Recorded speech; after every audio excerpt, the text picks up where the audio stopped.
بسم اللہ الرحمن الرحیم۔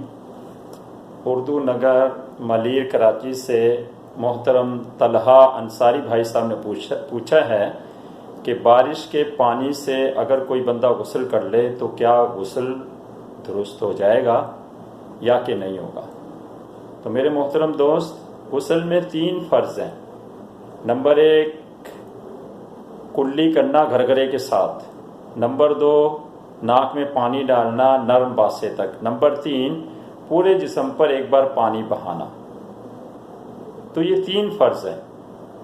اب اگر کہیں بارش ہو رہی ہے تو بارش کے دوران بندہ اگر یہ تینوں فرض ادا کر لے گا تو، اور خاص کر جسم پہ جو غسل کی وجہ سے گندگی لگی ہوئی ہے اس کو دھو لے گا، اور اس کے بعد کلی گرگرے کے ساتھ کرے گا، ناک میں نرم باسے تک پانی چڑھا لے گا، اور اس کے بعد پورے جسم پر بارش کا پانی اس طرح بہہ جائے کہ سر سے پاؤں تک جسم کا کوئی بھی حصہ خشک نہ رہے، تو اس طرح سے جو ہے نا غسل درست ہو جائے گا۔